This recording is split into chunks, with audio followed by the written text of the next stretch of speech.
Shall we turn now to Genesis chapter 40 as we continue our study through the Bible? Genesis chapter 40. And it came to pass after these things. After what things? After Pharaoh's wife had falsely accused Joseph of attempting to rape her, and Joseph was thrown into prison, as Joseph is now in the prison in Egypt, that the butler and the baker of the king of Egypt offended their lord, the king of Egypt. And Pharaoh was angry with his two officers, and that word officers, as I told you before, is the Hebrew word for eunuch. It would seem that all of those who were placed in any position around the Pharaoh and all were required to be eunuchs. It's interesting that that did not happen to Joseph. The chief butler and the chief baker. So he put them in custody in the house of the captain of the guard in the prison, the place where Joseph was confined. So, as we were mentioning this morning, if anybody had a right to question the providential care of God for his children, if any man had a right to question the goodness of God, it was Joseph. Joseph lived an exemplary life. His brothers, pretty rotten. Very rotten. And Joseph reported some of the incidents that his brothers were doing to the dad, and they actually began to hate him. And then when Joseph was sent by his father to visit his brothers, as they saw him coming, they decided to kill him. And then they opted to sell him as a slave to some slave traders headed for Egypt. When he came to Egypt, he was sold to Potiphar, the captain of the guard, head over Pharaoh's army, where he became a very entrusted servant. In fact, Potiphar placed everything he had under Joseph's jurisdiction. But then this occasion, where Potiphar's wife desired Joseph, sought to entice him. When her seduction was not successful, she then tried to force him into bed with her. And he fled out of the house. And she, seeing that she was scorned, began to scream rape. And the servants came in, and she accused Joseph of attempting to rape her, and then repeated the lie to her husband. And Joseph was thrown into prison in Egypt. He was 17 years old when his brothers sold him to the slave traders. He probably was in Potiphar's house as a servant for 10 years. And then was probably in prison for a year before the butler and the baker got tossed into jail. And after their experience, he was there for 2 more years. So that by the time he finally was brought out to the Pharaoh to interpret the dream, he was 30 years old. 13 valuable years of his life have passed in slavery and in prison. All because of the dastardly actions of his brothers, the heartless action of selling their brother as a slave. And Joseph could very well, in those 13 years, challenge the goodness of God.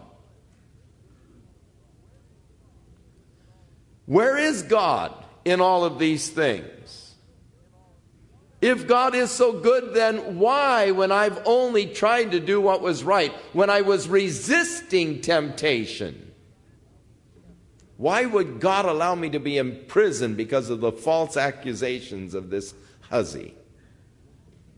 And he had all of this time of his life that, if you were living it with him day by day, would seem like my life is being wasted away. I'm growing old and I don't have a chance to live. But Joseph maintained his integrity and his faith in God in spite of all of the obstacles.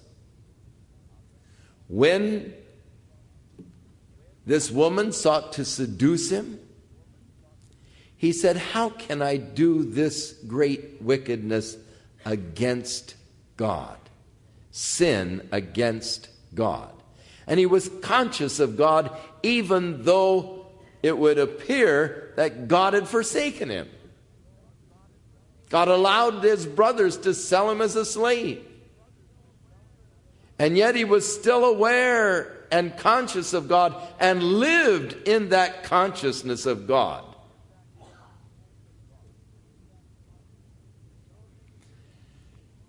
Thrown into prison.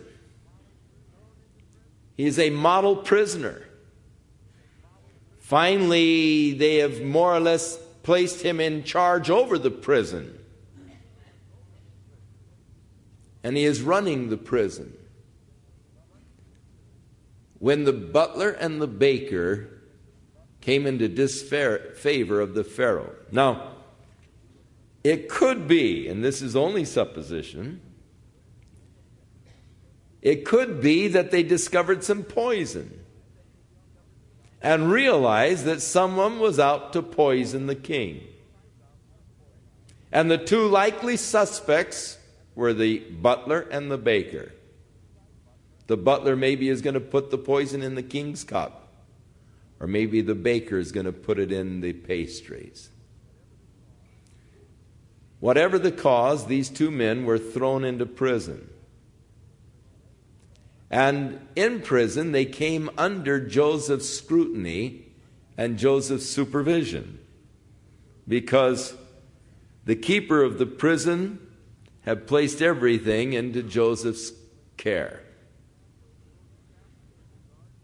So the captain of the guard charged Joseph with them, and Joseph served them, so they were in custody for a while under Joseph's jurisdiction.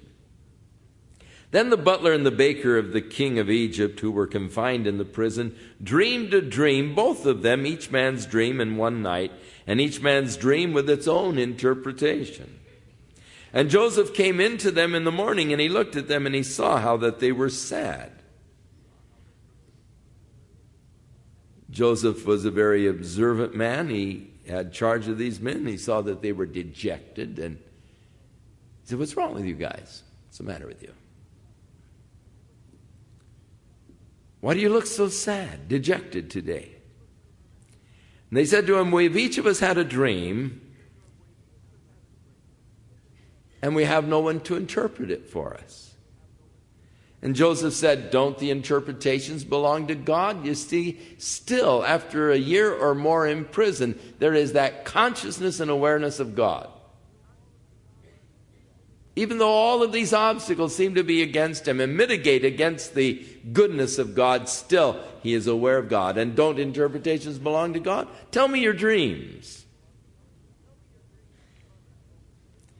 So the chief butler told his dream to Joseph, and he said, "In my dream there was a vine that had 3 branches. And it budded and it had blossoms and clusters of ripe grapes. And so I was picking these grapes and I was squeezing them into the cup, and I carried the cup to the king. And Joseph said to him, "This is the interpretation. The 3 branches are 3 days. And in 3 days, the Pharaoh will restore your position to you, and you will bear the cup to the Pharaoh once again. But remember me when you get there. Tell the Pharaoh about me. Tell him that bum rap that I've got. This woman accused me and didn't do anything wrong. Remember me to the Pharaoh. For indeed I was stolen away from the land of the Hebrews, and also I have done nothing that they should put me in this dungeon. I'm innocent. I was kidnapped. I was taken away from my own people, kidnapped, and thrown in this dungeon. So tell the Pharaoh about me." Now, when the chief baker saw that it was a pretty good interpretation, he said to Joseph, "In my dream, I had 3 white baskets on my head. And in the uppermost basket, there were all kinds of baked goods for the Pharaoh. And the birds ate them out of the basket on my head." So Joseph answered and said, "This is the interpretation. The 3 baskets are 3 days. And within 3 days, Pharaoh will lift off your head from you and hang you on a tree. And the birds will eat your flesh." Now it came to pass on the 3rd day, it happened to be the Pharaoh's birthday, that he made a feast for all of his servants, and he lifted up the head of the chief butler and of the chief baker among his servants, and he restored the chief butler to his butlership again, and he placed the cup in Pharaoh's hand. But he hanged the chief baker as Joseph had interpreted to them. Yet the chief butler did not remember Joseph, but forgot him. Now, Joseph probably had a glimmer of hope. When this guy gets to the Pharaoh and tells him my story, surely the Pharaoh will, pardon me, and I'll split for home. I'll get back, I'll get back to my father and all. And that's exactly what God didn't want him doing. God didn't want him going home. God had a task for him to do here in Egypt. And so God allowed the butler to forget him, though he had a very unforgettable experience. And for 2 years, Joseph continued there in the prison, forgotten by the butler. And again, how time seems to drag when we are in miserable or uncomfortable circumstances. An hour can seem like an eternity in the right circumstances, or the wrong circumstances, I probably should say. They say that Einstein discovered relativity, or at least made the formula for it, and that according to the calculations that time is relative. Speed and so forth go into the dimension of time. Well, I could have told you time was relative, and I don't have, that kind of a brain at all. When I'm doing something I enjoy, time whizzes by. When I used to practice the violin an hour a day, time drug, believe me.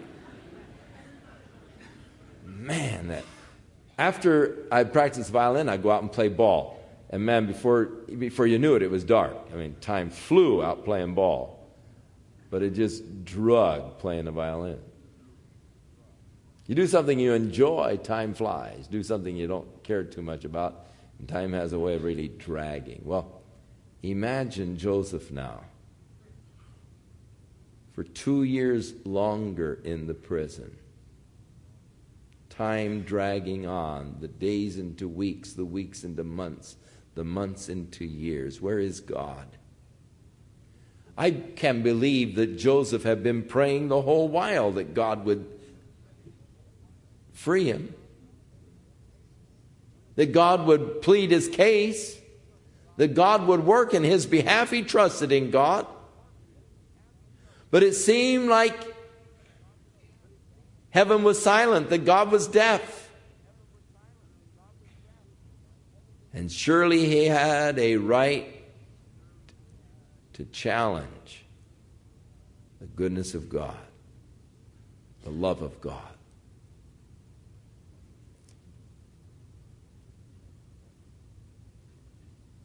But the story wasn't yet complete. It's hard for us to get the full impact of this because we know the end of the story. If you would close the book right here at the end of chapter 39 and say, boy, what a sad thing.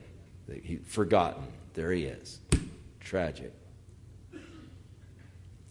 You could easily jump to the conclusion that God is not fair, that God is not good, that God is not loving.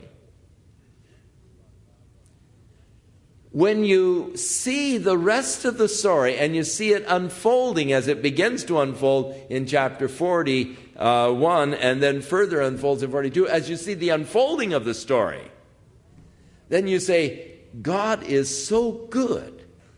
And God is so wise. And God is so smart, and you have a whole different concept of God when you see the total story. Now, that's where the big problem lies. As we are in the midst of our trials, we can't see the whole story. And pretty soon, when the boys come home to Jacob and they say, man, we've met a fella down there in Egypt, and is he rough? He kept one of our brothers in his jail down there because we told him we had a younger brother. He said, we're lying to him. We're nothing but spies, and we came down to spy out Egypt. And we said, no, we're all brothers. We have one father. And he said, well, do you have any other brothers at home? We said, yeah, we have one, younger brother. He said, I don't believe it. I'll keep one of you as a hostage here. Man, was he mean. And the only way we can get our brother out is to take Benjamin back. And Jacob said, no way. You're not going to take him back. I've already lost Joseph, and I'm not taking any chances with Benjamin. So when they ran out of the grain that they had bought in Egypt, Jacob said, hey, boys, you better go down to Egypt and get some more grain. They said, are you kidding? I'm not going to go down and see that guy again. He's mean. We told you he's mean. Downright mean. And he said that we won't even see his face unless we have our younger brother. Jacob said, well, you can't take him. They said, well, we've got to take him. And Jacob then said, all things are against me. You see, he didn't see the full story. He only saw a part of the story, and he made his judgment by just seeing an incomplete story. No, Jacob, all things are not against you. You would be amazed what God is doing, Jacob. Do you know that in a few days you'll be hugging Joseph, eating at his table, and you'll see the glory that God has bestowed upon him in Egypt? But only seeing part of the picture, you say, oh, everything's against me. And whenever you're prone in your circumstances to cry, oh, everything is against me, God is against me, God doesn't love me, if God loved me, why? Just know That your problem is you don't see the whole story yet. You have an incomplete novel here. God is working. God is good. God does love you. And God is even working in these adverse circumstances, His plan and His will for your life. And when the cycle is complete, and when you see the total story, you'll say, oh, but God is so good. Oh, He's so wise. His works are so marvelous. So don't make your judgment until all of the facts are in. Because you might find yourself embarrassed trying to explain to God how sorry you are for those rotten things you said of Him and said to Him in the midst of your adversity. To me, it is a notable thing that Job, in all of the adversity that he faced, it says he did not curse God, neither did he charge God foolishly. Now, there may be no temptation to curse God. I mean, that's a pretty heavy thing.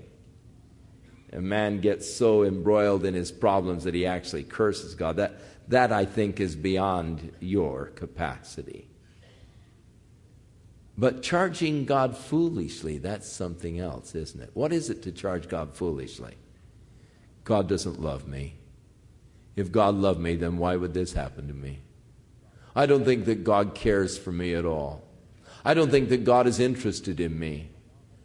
I think that God has forgotten all about me. That's charging God foolishly. But we sometimes do that because we are making our judgments on incomplete data. We don't know the whole story.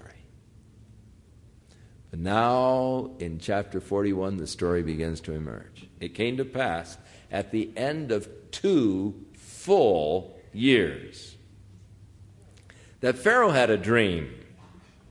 And behold, he stood by the river, that is the Nile River. And suddenly there came up out of the river 7 cows, fine looking, fat, and they fed in the meadow.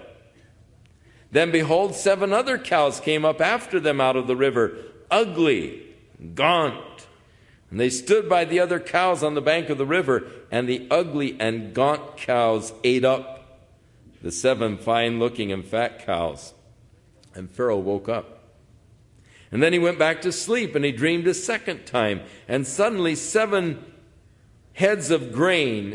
You read corn, but you think then of our, type of corn on the cob that we eat. The wheat grows also in a little sort of a head, and they used to call it the corn of wheat. It's that little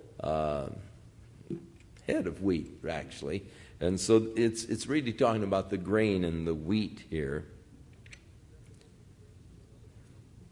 7 heads of grain came up on one stalk. They were plump and good. Then behold, 7 thin heads, blighted by the east wind, sprang up after them, and the 7 thin heads devoured the 7 plump and full heads. So Pharaoh awoke, and indeed it was a dream. It was like a nightmare, but he was really shook. Now it came to pass in the morning that his spirit was troubled, and he sent and called for all of the magicians of Egypt and all its wise men. And Pharaoh told them his dreams, but there was no one who could interpret them for Pharaoh. Now, these fellows that Pharaoh is calling are pretty sharp fellows, Later on, when Moses goes into the Pharaoh to demand the release of the children of Israel, you remember that Moses took his rod and threw it down, and the rod turned into a serpent. And the Pharaoh's magicians, what did they do?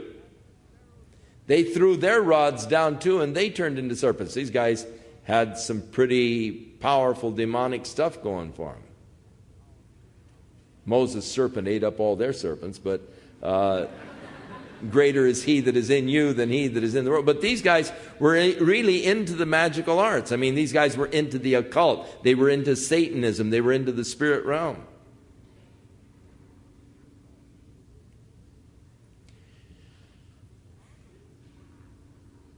And they probably were able to interpret dreams that came from the satanic realm. But this dream came from God, and they were at a loss. You're crossing a spiritual barrier here. And they're at a loss to interpret the dream.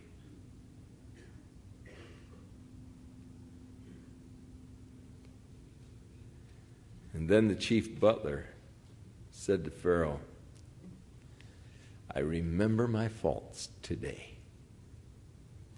When Pharaoh was angry with his servants, and he put me in the custody in the house of the captain of the guard, both me and the chief baker, we each dreamed a dream one night, he and I. Each of us dreamed according to the interpretation of his own dream. Now there was a young Hebrew man with us there, a servant of the captain of the guard, and we told him, and he interpreted our dreams for us. To each man he interpreted according to his own dream. And it came to pass, just as he interpreted for us, so it happened. He restored me to my office, and he hanged him. And so suddenly, 2 years later, when the Pharaoh is troubled by this dream, no one able to interpret it, suddenly God brought into mind Joseph to the mind of this butler. God's timing is now perfect. God's plan is ready now to go into operation.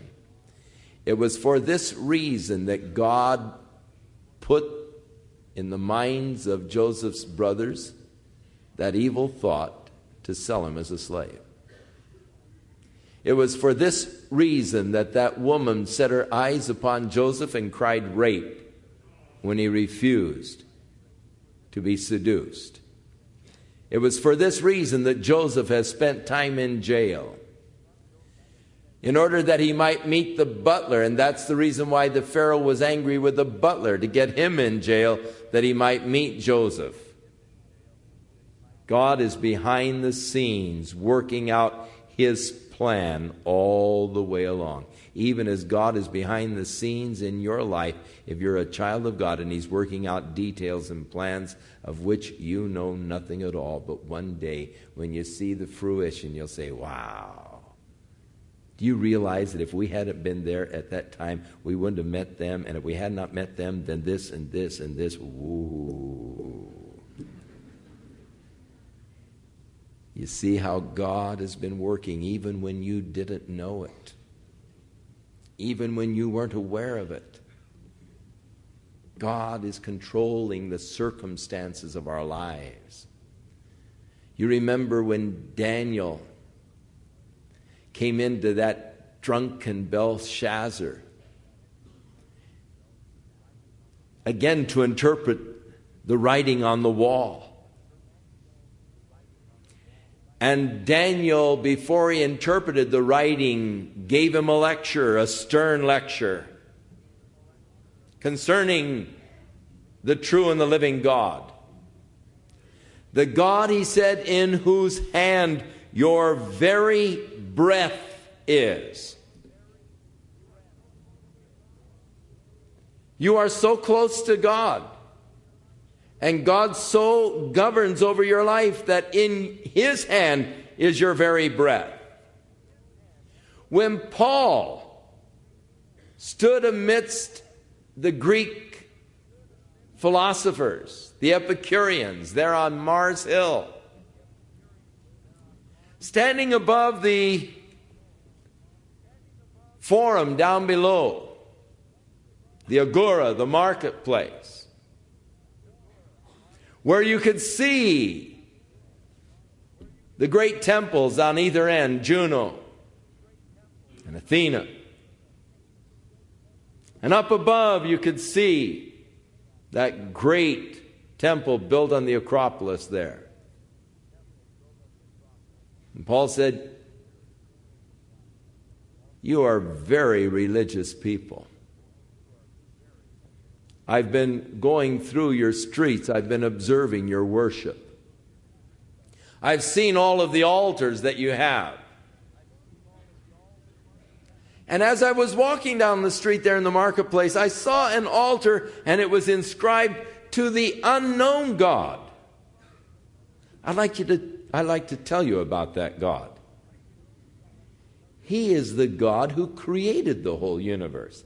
And in Him we live and we move and we have our being.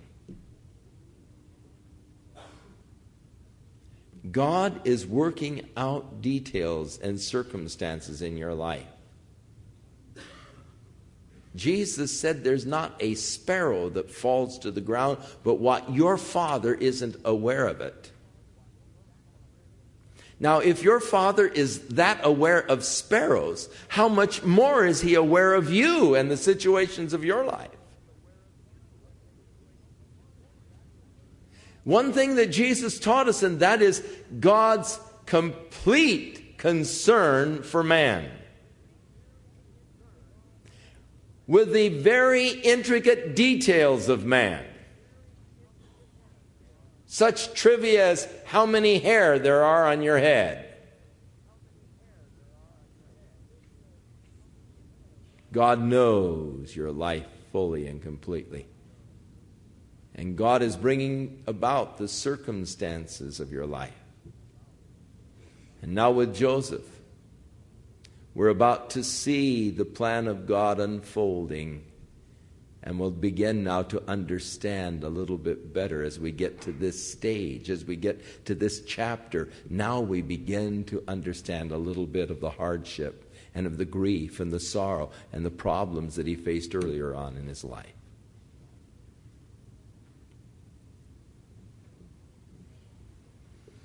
So Pharaoh sent and he called Joseph.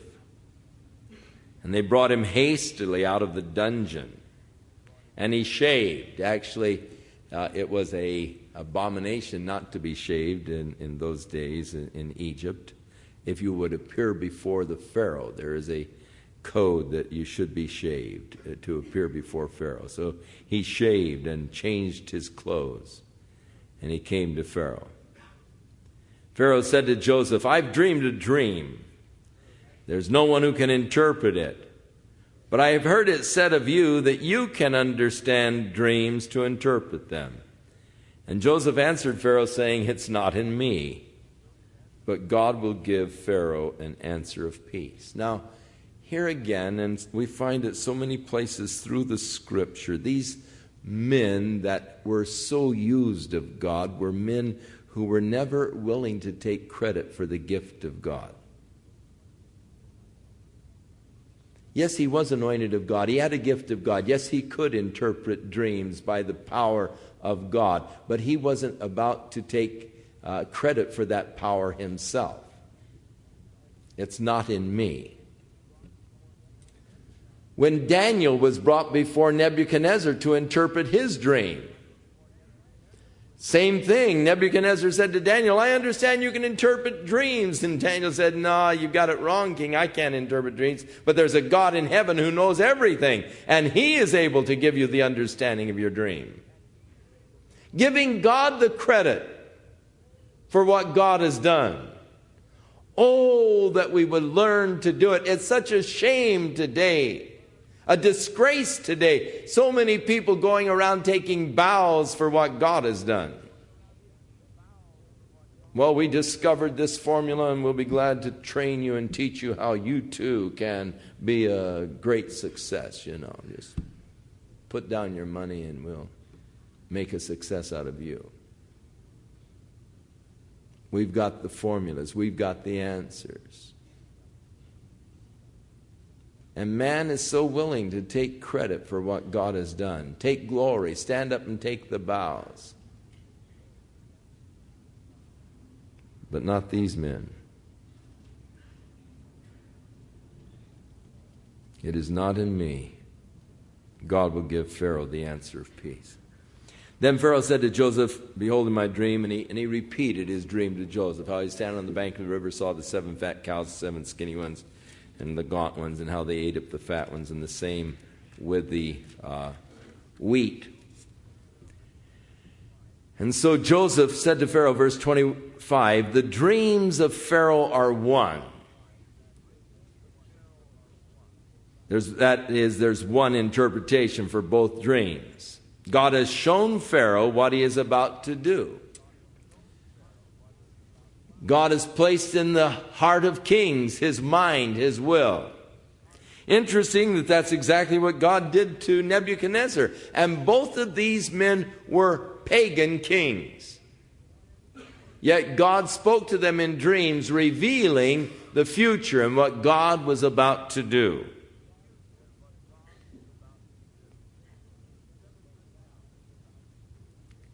The 7 good cows are 7 years. The 7 good ears or heads are the 7 years, and the dreams are 1. The 7 thin and the ugly cows which came up after them are 7 years. The 7 empty heads blighted by the east wind are 7 years of famine. This is the thing which I have spoken to Pharaoh. God has shown Pharaoh what he's about to do. Indeed, there will be 7 years of great plenty throughout all the land of Egypt. But after them, 7 years of famine will arise, and all of the plenty will be forgotten in the land of Egypt, and the famine will deplete the land. So the plenty will not be known in the land because of the famine following, for it will be very severe. And the dream was repeated to Pharaoh twice, because the thing is established by God, and God will shortly bring it to pass. So Daniel now lays out for the king exactly what's going to be happening. God has shown you the future. The next 14 years, God has laid out before you. They'll be divided in 2. 7 years will be plenty. Going to be a bumper crop. It's going to be years of abundance. But it will be followed by 7 years of drought, 7 years of famine. And the famine will be so great that all of the abundance of the 7 good years will be used up, eaten up. Now, therefore, let Pharaoh select a discerning and wise man and set him over the land of Egypt. And let Pharaoh do this, and let him appoint officers over the land to collect 1/5 of the produce of the land of Egypt in the 7 plentiful years. Now, as a general rule, the people were taxed 10%. But Joseph is suggesting that during this time of surplus, that the government taxed them 20% during this time of surplus, so that they might gather a large surplus to see them through the lean years that were coming. Let them gather all of the food of those good years that are coming and store up the grain under the authority of the Pharaoh, and let them keep the food in the cities. Then that food shall be as a reserve for the land for the 7 years of famine, which shall be in the land of Egypt, and the land may not perish during the famine. So the advice was good in the eyes of Pharaoh and in the eyes of all of his servants. They said, wow, that's a great idea, good plan. And Pharaoh said to his servants, can we find such a one as this man, a man in whom is the Spirit of God? They recognized that there was a quality in Daniel that set him above the crowd. Thank you, Joseph.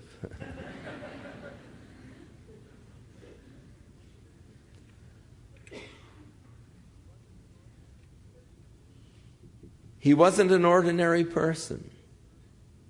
He had gone through 13 years of severe testing, trial, hardship.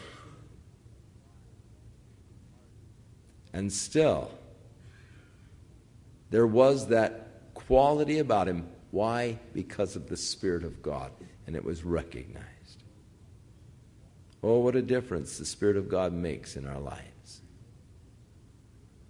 How we need the Spirit of God in control in our lives. Can we find a man like this in whom is the Spirit of God?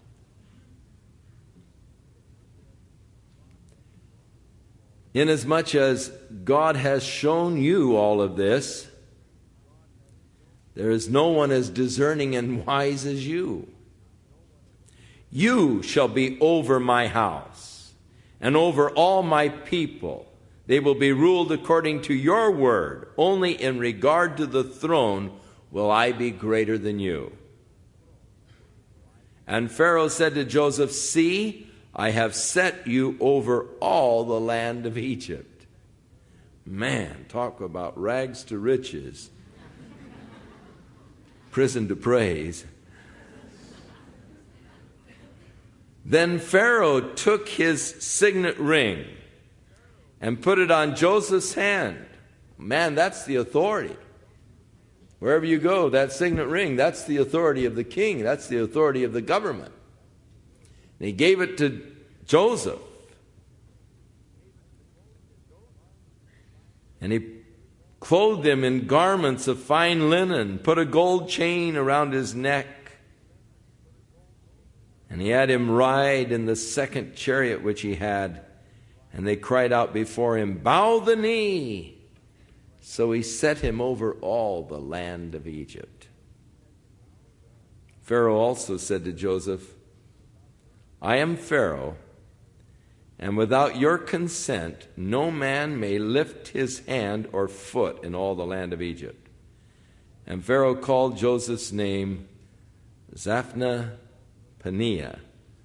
It means the revealer of secrets. And he gave him as his wife Asenath, the daughter of Potipharah, who was the priest of On. So Joseph went out over all the land of Egypt, and Joseph was 30 years old when he stood before Pharaoh, the king of Egypt. And Joseph went out from the presence of Pharaoh and went throughout all the land of Egypt. Now, there are many similitudes between Joseph and Jesus. And if you want to really go into the typology studies, you will find that Joseph becomes a very interesting type of Jesus Christ. Joseph was sent by his father to his brothers, even as Jesus was sent by the Father to his people. But his brothers despised him and sold him, even as Jesus was rejected by his own, sold by Judas. The brothers threw him into a pit, even as Jesus was sent into Hades. Joseph was brought up out of the jail, out of the dungeon, to stand before Pharaoh, even as Jesus arose from the dead and ascended to the Father. Joseph was then given great authority, even as Jesus has been given great authority. All power is given unto me. Here Joseph was 30 years old when he began his ministry over Egypt, even as Jesus was 30 years old when he began his public ministry. And on and on and on, you can find many, many types. Pink's book on gleanings from Genesis, I think, lists 60 or so types. Dr. J. Vernon McGee, in his commentary on Genesis, gives you 28 or so types. And you can follow it through, and you can see many similarities here. So he went out from the presence of the Pharaoh, and he went throughout all the land of Egypt. And in the 7 plentiful years, and the ground brought forth abundantly, so he gathered up all the food of the 7 years which were in the land of Egypt. He laid up the food in the cities, and he laid up in every city the food of the fields which surrounded them. So in key cities, he gathered together the food from the farm areas round about. And Joseph gathered very much grain as the sand of the sea, until he finally stopped counting, for it was without number, just an abundance of grain, super crops. And to Joseph were born 2 sons before the years of the famine. Now you have 7 good years, so he was 13 years from the time he was sold by his brothers till the time that he was appointed now over the land. 7 more years until the famine began. So his brothers probably came down maybe at the end of the first year of famine. So at a time of perhaps 21 years lapsing between Joseph's being sold by his brothers and then meeting them again when they came down to Egypt to buy grain. And by that time, Joseph is 37, 38 years old. The last time they saw him, he was just a stripling kid, 17 years. That's why the brothers didn't recognize him. But while he was in these 7 good years collecting everything, God gave him a couple of sons. And the firstborn he called Manasseh, which means making forgetful. For God has caused me to forget all of the toil, those bad years, those years in prison, those years as a slave. God has caused me to forget all of those years of toil, forgetting Manasseh. It is an interesting thing the Bible speaks about when we get to heaven, that the former things will not be brought into mind. The years of toil, the years of struggle, the years of trying and testing won't be brought into mind when we are there. There will be so much more of the glory that we won't even be concerned about the past. The name of the second he called Ephraim, which means fruitfulness. For God has caused me to be fruitful in the land of affliction. And again, a very beautiful phrase. God has caused me to forget all my toil, all my father's house, and he has caused me to be fruitful in the land of my affliction. So, come here, forgetfulness. Come on over here, fruitful. Sit down in your daddy's lap, you know. Every time he called his kids, he was reminded of God's goodness and God's blessings, what God had done for him. Then the 7 years of plenty which were in the land of Egypt ended. The 7 years of famine began to come, as Joseph had said. And the famine was in all of the lands, but in all of the land of Egypt there was bread. So when the land of Egypt was famished, the people cried to Pharaoh for bread. Then Pharaoh said to the Egyptians, "Go on over to Joseph, whatever he says to you, do." And the famine was over all the face of the earth, and Joseph opened all the storehouses and sold to the Egyptians. And the famine became severe in the land of Egypt. So all of the countries came to Joseph in Egypt to buy grain, because the famine was severe in all of the lands. And so God now brings his brothers to him. They're going to do obeisance to him, even as God is going to ultimately bring Israel around, and they will recognize Jesus as their Messiah, and they will bow their knee, and they will declare that Jesus is the Lord, to the glory of God the Father. Next week, I think it's one of my favorite chapters of the Old Testament. I love this portion of the story. There's just so much emotion in it. And so we'll have an exciting time next week as Joseph's brothers come down to buy grain. This is just, boy, the perfect one, you know. I love it. Joseph isn't totally without a mischievous bent and a desire to get even, and he carries out his part very well in this, and I enjoy it every time I read it. Again, let me encourage you to wait on the Lord. Be of good cheer. Though your path may have led you into the valley, and you're going through deep water, and at the present time you may not yet see your way out.